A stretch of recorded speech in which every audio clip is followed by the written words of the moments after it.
Allowed ba yung code names? Allowed ba yung alias sa inyo? So, ang common understanding ho kasi ng confidential funds ay secret, pwedeng gamitin sa kung ano-ano, hindi pwedeng ibulgar sa publiko. Hindi po to totoo, no? Meron po talagang rules and regulations sa paggamit ng confidential funds. Yes po, Your Honor. Were you already part of the ICFAO in 2015? Yes po, Your Honor. So yung pinakitang memo nung 1992 at itong memo na pinag-usapan natin na circa 2015, parang magkaiba siya, no? Yes po, Your Honor. Do you know the reason why the rules changed with regard to the usage of confidential funds?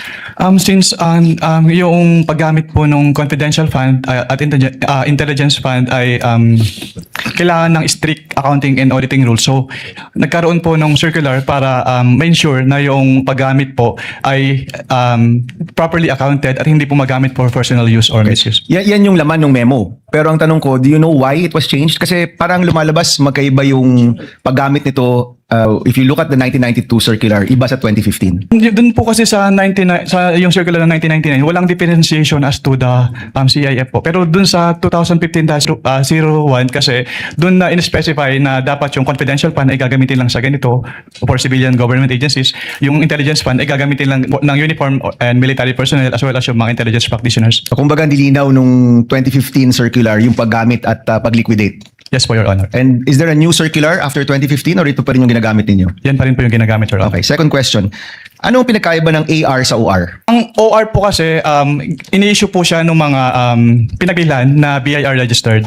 So, yung AR naman po, yun yung ginagamit ng agency para proof na binigay nila yung payment or payment dun sa tao na naka-receive noong payment. And it seems na mas katanggap-tanggap sa inyo yung OR kesa AR? Is that correct? Depende po yan, Your Honor. Kapag purchases po kasi, kailangan po talagang OR yung ibigay sa amin kasi doon po namin tinitignan kung yung kung nag-purchase po talaga sila. Kasi official receipt, acknowledgement receipt, sabihin ng tao, pareho namang resibo, parehong receipt. Ano pinagkaiba niya? Yung acknowledgement receipt po kasi, ina-acknowledge doon nung recipient ng payment na natanggap niya yung payment. Pero yung OR po kasi, parang yung proof na nag-purchase si agency doon sa pinagbilhan nung items. Nung item. So pwede mong matrace. Kung OR, pwede nyo matrace. Yes po, Your Honor. Kung AR, pwede nyo po ba itong matrace o hindi na? Pag AR po kasi, kung ano lang po talaga yun nandun sa face nung document, yun lang po yung business namin since document-based po yung audit namin. Pag AR po kasi, makikita lang po doon kung saan binili. Okay, yun lang yung information. Tsaka kung sino tumanggap. Opo, yung pinagbilhan po. Okay, dito naman sa tumatanggap, no, allowed ba yung code names? Allowed ba yung alias sa inyo? Based on the provision of the joint circular, it is neither allowed nor prohibited po since silent po yung joint circular as to that. Is that as of 2015 or even in previous liquidation of confidential funds?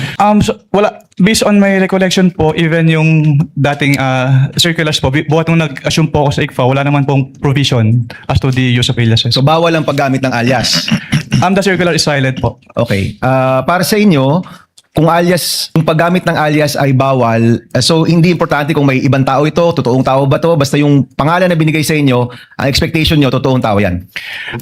Based on that, kasi ang katulad nga po ng sinabi ko, document-based po kami, so wala po kaming way to determine if this is an alias or not po. Oh, but in general, ang tinatanggap yung dokumento, dapat totoong tao. Yes po, Your Honor. Okay, next.